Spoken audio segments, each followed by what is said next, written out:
Hello my lovely subscribers. तो इतने दिनों के गैप के बाद अब हम आ गए हैं अपने फुल जोश में और आपके लिए लाए हैं एक नया ड्रामा जिसका नाम है something in the rain. Last drama हमने यूथ ऑफ मे अपलोड किया था। अगर आपने उसे नहीं देखा है तो इस ड्रामा के बाद ज़रूर देखिएगा। You will definitely love that too. तो इस ड्रामा में एक सिंगल लेडी को दिखाया जाता है जिसकी एज हमारे इंडियन सोसाइटी के लिहाज से शादी करने के बाद 2 बच्चे पैदा करने की हो चुकी है, but she still single. Breakup के बाद उसकी लाइफ काफ़ी सैड हो गई है, बट आफ्टर ब्रेकअप वो अपनी उम्र से कई छोटे लड़के से अट्रैक्ट हो जाती है और उन दोनों के लव में क्या क्या ट्विस्ट आते हैं वो हम आगे देखेंगे। बट इस ड्रामा के थ्रू हमें एक डीप मैसेज भी मिलता है जहाँ साफ तौर पर दिखाया जाता है कि वर्क प्लेस में औरतों के साथ क्या क्या अनवांटेड चीज़ें होती हैं जिनका उन्हें सामना करना पड़ता है। तो इसके प्लॉट में अब काफ़ी सारी चर्चाएं हो गई हैं, तो सीधे चलते हैं ड्रामा की ओर। जहाँ मेन लीड को दिखाया जाता है वो अपनी टीम को सुपरवाइज कर रही होती है और अपने काम में काफ़ी स्ट्रिक्ट होती है कि तभी उसे अपने बॉयफ्रेंड का मैसेज आता है। वो उसे मिलने बुलाता है और कहता है मुझे तुमसे कुछ बात करनी है। वो रास्ते में अपनी फ्रेंड को मिस ही कर रही होती है कि तभी उसका कॉल आ जाता है। वो कहती है क्या तुम मेरे माइंड को रीड कर सकती हो, मैं भी तुम्हें ही कॉल करने वाली थी। पर उसकी बेस्ट फ्रेंड समझ जाती है कि कुछ तो बात है।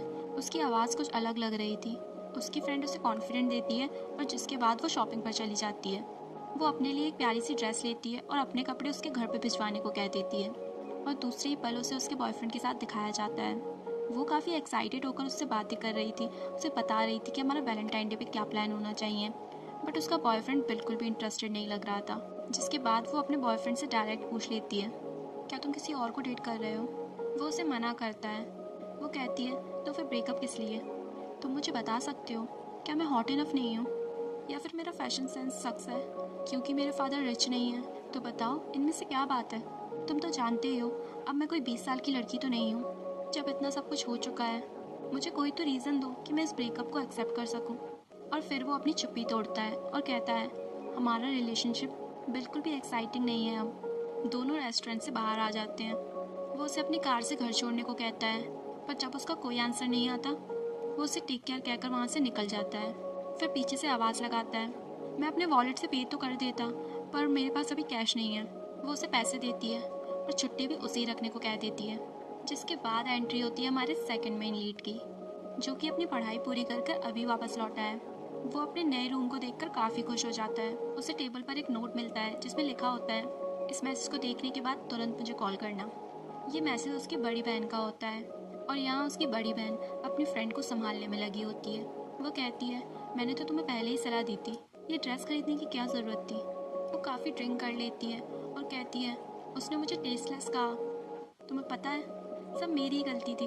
मेरा फर्स्ट लव तो मुझे अभी भी मैसेज करता है और कहता है आई मिस्ड यू। उसकी फ्रेंड उसे समझाती है ज़िंदगी में अच्छे और बुरे दिन तो लगे ही रहते हैं। उसने तुमसे ब्रेकअप मांगा और तुमने दे दिया, दैट्स ऑल। पर अगर मैं तुम्हारी जगह होती तो उसे एक थप्पड़ ज़रूर लगाती।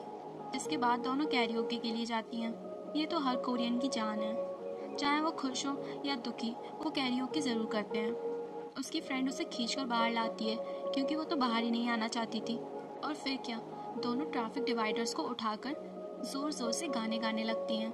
वो उसे माइक समझकर अपने घर ले आती है। दोनों माँ बाप उसे ऐसी हालत में देख लेते हैं और वो अपने रूम में चली जाती है। नेक्स्ट डे अलार्म की घंटी से ही उसकी आंखें खुलती हैं। वो जल्दी जल्दी रेडी होती है। अब तो उसका छोटा भाई भी उसे ताने मारने लगता है, पर उसकी माँ जैसे तैसे उसे बचा लेती हैं और उसे बाहर छोड़कर आती हैं। उसकी माँ समझाती हैं इस घर में ढंग से रहो, अब तो छोटा भाई भी तुम्हें ताने मारने लगा है। वो उनकी बातों को फुल्ली इग्नोर करती है, जल्दी से अपने ऑफिस के लिए निकल जाती है। वो अपने वर्क प्लेस पर आ जाती है जहाँ उसे एक मग दिखाई देता है जिसमें उसका और उसके बॉयफ्रेंड का फ़ोटो लगा होता है। वो उसे एक ड्रॉवर में फेंक देती है। और वहीं दूसरी तरफ हमारा सेकंड मेन लीड, जो कि उसी सेम बिल्डिंग में काम करता है, पर उसका काम उन लोगों की तरफ बोरिंग नहीं है।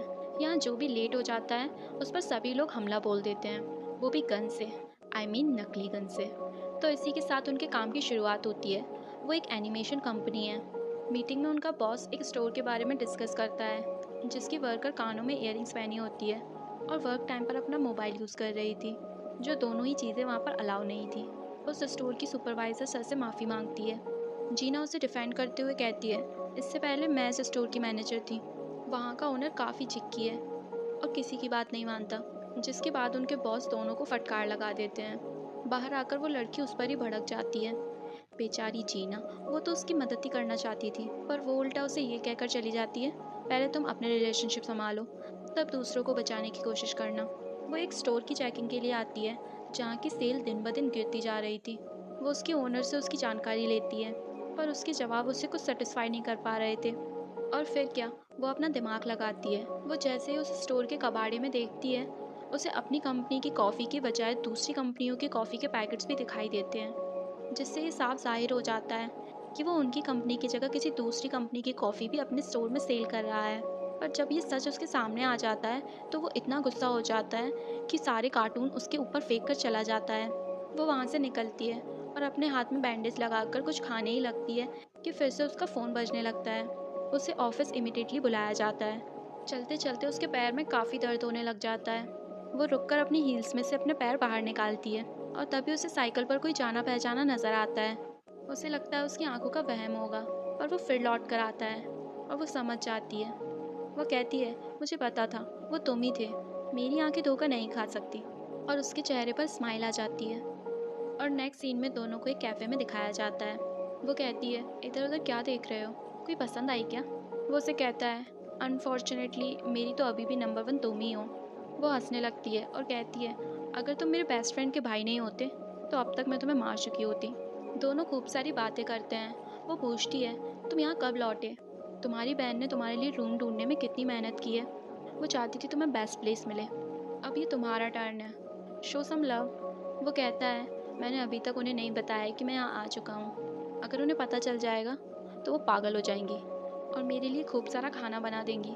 और मैं जानता हूँ कि वो अभी बहुत बिजी हैं। वो उससे मजाक में पूछता है, क्या तुम किसी को डेट कर रही हो? वो कहती है, तुम तो जानते ही हो, मैं तो हमेशा किसी न किसी को डेट कर रही होती हूँ। बट शायद वो जानता था, क्योंकि उससे उसकी बहन ने सारी बातें बता दी थी। हील पहनकर उसके पैरों में काफ़ी दर्द हो गया था। वो उन्हें चेंज कर कर अपने स्नीकर पहन लेती है। आज मैं तुम्हें एक शॉर्टकट से ले चलता हूँ, जहाँ से हम जल्दी पहुँच जाएंगे और फिर तुम्हारे पैरों में दर्द भी नहीं होगा। जीना कहती है, तुम्हें ये शॉर्टकट कैसे मालूम चला? वो कहता है, मैं यहाँ 11 ग्रेड से आ रहा हूँ। और फिर क्या, बातों ही बातों में उसका घर आ जाता है। वो जैसे ही घर आती है, उसकी माँ उसके पीछे पड़ जाती है। वो उससे उसके बॉयफ्रेंड के बारे में पूछती है। वो कहती है, तो मुझे बताओ उसे क्या पसंद है, काफ़ी दिनों से वो अपने घर भी नहीं आया है। मैं उसके लिए उसका पसंदीदा खाना बनाऊंगी। अभी तक उसने अपने घर वालों को ये बात नहीं बताई थी कि उसका ब्रेकअप हो गया है। और उसकी बढ़ती उम्र को देखते हुए उसकी माँ उसके लिए काफ़ी कंसर्न थी।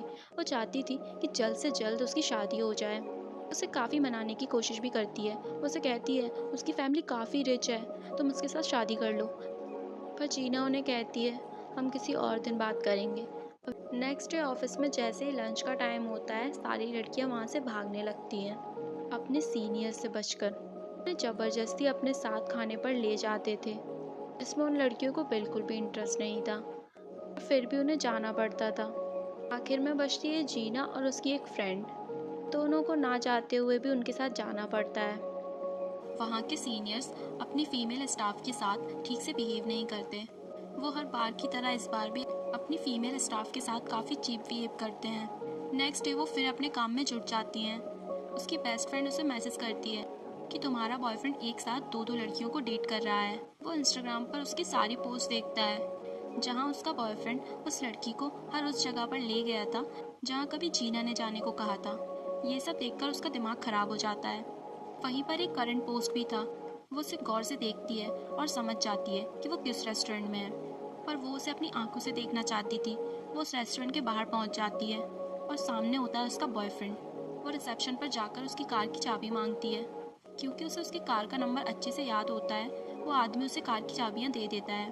वो जाकर कार में कुछ ऐसी हरकतें करती है जिसके बाद वो लड़की तो क्या, कोई और लड़की भी उसे डेट करने की कभी कोशिश नहीं करेगी। और फिर से गाड़ी को लॉक करके की रिसेप्शन में दे देती है। वो दोनों जैसे ही रेस्टोरेंट से बाहर आते हैं, वो उसे घर छोड़ने को कहता है और उसे अपनी कार में बैठा देता है। वो जैसे ही उस कार में इनरवेयर देखती है, वो समझ जाती है कि ये लड़का कुछ ठीक नहीं है।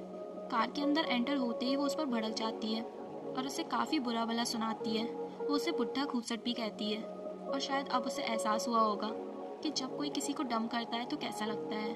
पर यह सब होने के बाद भी जीना तो अभी भी दुखी थी, क्योंकि कहीं ना कहीं उसने तो उससे सच्चाई प्यार किया था। वो फिर से ड्रिंक करने लग जाती है और हमेशा की तरह उसकी बेस्ट फ्रेंड उसके सामने बैठी होती है। जीना जैसे तैसे अपने दुख को शेयर करके उसे कम करना चाहती थी। तभी उसकी बेस्ट फ्रेंड का भाई वहाँ आ जाता है। वो दोनों से कहता है, तुम दोनों काफ़ी सैड लग रही हो, कोई बात है क्या? वो अपने भाई को इशारे से समझाती है कि उसका अपने बॉयफ्रेंड के साथ झगड़ा हो गया है। वो जीना को कहता है, आज तो तुम बिल्कुल पियक्कड़ लग रही हो। क्या आज फिर से किसी ने तुम्हें कोजक कहा? भाई टेस्टलेस टेस्ट। उसकी बहन को हंसी आ जाती है और वो टेबल से उठकर बाहर चली जाती है। जीना आज काफ़ी गुस्से में होती है। वो कहती है, क्या तुम्हें ये सब मजाक लग रहा है? दोनों बड़ी मुश्किल से एक दूसरे का साथ छोड़ती हैं। उसका भाई जीना को घर ड्रॉप करने जाता है क्योंकि इस हालत में वो उसे अकेला नहीं जाने देना चाहती थी। वो उसे घर ले जा रहा होता है और वो कार में काफ़ी सैड हो जाती है और रोने लगती है। उसे बिल्कुल भी समझ नहीं आ रहा था कि वो क्या करे। वो कार को साइड में पार्क करता है और कार से बाहर आ जाता है। उसे कार में ही नींद आ जाती है। जब वो कार में सो रही होती है तो वो चुपके से उसका एक फ़ोटो ले लेता है, जिसकी आवाज़ से वो उठ जाती है और कहती है, तुमने मेरा फ़ोटो लिया ना? अगर तुमने उसे किसी भी सोशल मीडिया पे अपलोड किया तो मैं तुम्हें छोड़ूंगी नहीं। और फिर वो उसे घर ड्रॉप कर देता है। वो जाते जाते कहती है, जब हम नेक्स्ट टाइम मिलेंगे तो मैं तुम्हें अपनी तरफ से पार्टी दूंगी। नेक्स्ट डे जीना के लिए काफ़ी हैक्टिक होता है। आज एक नए कैफ़े की ओपनिंग होती है पर अभी तक वहाँ कॉफ़ी डिलीवर नहीं होती। वो काफ़ी परेशान हो जाती है और कॉल पे कॉल कर रही होती है। कैफ़े की ओनर उनके पास आती हैं। वो काफ़ी डरी हुई और घबराई हुई होती हैं। वो कहती हैं, बाहर लोगों की भीड़ इकट्ठी हो गई है और अभी तक हमारी कॉफ़ी नहीं आई। वो ऑफिस में कई लोगों को कॉल करती है पर सभी लोग काम एक दूसरे पर टाल देते हैं। तभी एक सीनियर लेडी को इन सब बातों के बारे में पता चलता है। वो कहती हैं, मैं सब हैंडल कर लूँगी। वो अपने सीनियर के कैबिन में जाकर उनसे बात करती हैं। आज एक स्टोर की ओपनिंग है और अभी तक प्रोडक्ट वहाँ नहीं पहुँचे हैं। हमें एक अर्जेंट डिलीवरी करानी पड़ेगी। वो उल्टा उन पर ही भड़क जाते हैं। वो कहते हैं, अगर इतनी ही अर्जेंट डिलीवरी थी तो आप लोगों ने मुझे पहले से ही क्यों नहीं बताया? या मुझे कोई तो लेटर भेजा होता जिसके थ्रू मुझे पता चले। वो उन्हें कहती हैं कि एक फ़ाइल थी जिस पर एक येलो नोट लगा था। वो काफ़ी सारी फाइलें उठाते हैं और कहते हैं, देखो कहीं है। जबकि वो उसे नोटिस कर लेते हैं पर वो फिर भी उनसे माफ़ी मांगती हैं। जब वो कैबिन से बाहर जाती हैं तब वो उस फाइल को देखते हैं और उसमें से वो पेपर निकाल कर उसे वेस्ट कर देते हैं। हाँ, बिल्कुल ऐसा ही होता है जब कोई सीनियर अपनी गलती को छुपाना चाहता है। वो कभी मानना ही नहीं चाहते कि उनसे कोई गलती हुई है। जीना सभी कस्टमर को कैफ़े में बिठाती है और कहती है, आप सभी को वेट कराने के लिए मैं दिल से सॉरी कहती हूँ, बट आप सभी के लिए कुछ गिफ्ट है, इसीलिए इतना लेट हो रहा था। जीना भागते हुए एक बार फिर अपने ऑफिस में आती है पर वो उनसे सॉरी कहता है। वो कहता है, सामान का इंतज़ाम नहीं हो पाया है। जीना को सीनियर अपने कैबिन में बुलाते हैं। मैं दूसरे एम्प्लॉय को कहता हूँ कि जीना को देखो और उससे सीखो, एक स्टोर की किस तरह से केयर करनी चाहिए। पर शायद मैं झूठा साबित हो रहा हूँ। उस कंपनी के बॉस सीनियर से कहते हैं कि आपको कोई भी लिखित में पेपर नहीं मिला था जिसको आपको अप्रूव करना था। और वो खुद को बचाने के लिए एक बार फिर झूठ बोल देता है। बॉस जीना से कहते हैं, ये जो भी तुमने अब मैस मचाया है, क्या तुम इसे क्लीन करना चाहोगी? वो ना चाहते हुए भी अपनी गलती को मानती है और कहती है, मैं सभी कस्टमर को पर्सनली उनके घर पर प्रोडक्ट पहुंचाऊंगी। उनके बॉस कहते हैं, सिर्फ इतना ही? जीना कहती है, इस सब के लिए पेमेंट भी मैं ही करूंगी क्योंकि ये मेरी गलती है। वो छत पर उसी लेडी से मिलती है। वो कहती है, मैंने तुम्हारे बिहाव पर एक अर्जेंट ऑर्डर कर दिया है, तुम्हें 100 पैकेजेस की ज़रूरत है ना? वो उनसे धन्यवाद करती है। जब वो थोड़ा रिलैक्स फील करती है, वो उसे टेक्स्ट करके लंच के लिए इनवाइट करती है और उसके चेहरे पर एक बड़ी सी स्माइल आ जाती है। दोनों अच्छा टाइम स्पेंड करने के बाद फिर से ऑफिस लौट आते हैं। वो लिफ्ट में होते हैं कि तभी जीना के सीनियर भी वहाँ आ जाते हैं और उसे कहते हैं, उस डिलीवरी इंसिडेंट के बाद अब तो तुम्हें रिग्रेट हो रहा होगा ना? तुम्हें ढंग से काम करना चाहिए और ऐसे काम पहले ही एडवांस में कर लेने चाहिए। उसे पहले ही उतरना था पर जीना अपने सीनियर को पहले ड्रॉप करना चाहती थी। ऑफिस ख़त्म होने के बाद जीना जैसे ही बिल्डिंग से बाहर जाती है, वहाँ उसका एक्स खड़ा होता है। वो उसे अवॉइड कर रही होती है पर वो बेशरम उसके सामने आ जाता है और कहता है, मैंने तुम्हें कितने टेक्स्ट किए और कॉल भी, तुमने किसी का जवाब नहीं दिया। जीना कहती है, तो कहो तुम्हें क्या कहना है? वो कहता है, ये राइट प्लेस नहीं है, हम किसी शांत वाली जगह पे चलते हैं। वो चिल्लाकर कहती है, तुम्हें जो कहना है यहीं कहो। सारी ऑफिस की लड़कियां उन्हें देखने लग जाती हैं। तभी जुनी वहाँ आ जाता है और जीना को शोल्डर से पकड़ते हुए वहाँ से ले जाता है। तो बॉयफ्रेंड उसके पीछे पीछे आता है और कहता है, तुम कौन हो? वो भी एटीट्यूड में बोलता है, तुम कौन हो? और उसका बॉयफ्रेंड चुप हो जाता है। वो उसे कहता है, अगर तुम यहाँ से अभी नहीं गए तो मैं पुलिस में तुम्हारी रिपोर्ट कर दूंगा। नेक्स्ट डे जुनी के ऑफिस में उसका एक फ्रेंड उसे कहता है, तुमने कहा था ना कि तुम उस कॉफ़ी कंपनी में किसी को जानते हो, तो मेरे लिए कोई डेट फिक्स करो ना। वहीं दूसरी तरफ जीना के ऑफिस में भी एक लड़की जुनी के बारे में पूछती है। वो कहती है अगर तुम्हारी उसके साथ कोई सेटिंग ना हो तो क्या तुम हमारी डेट फिक्स कर सकती हो।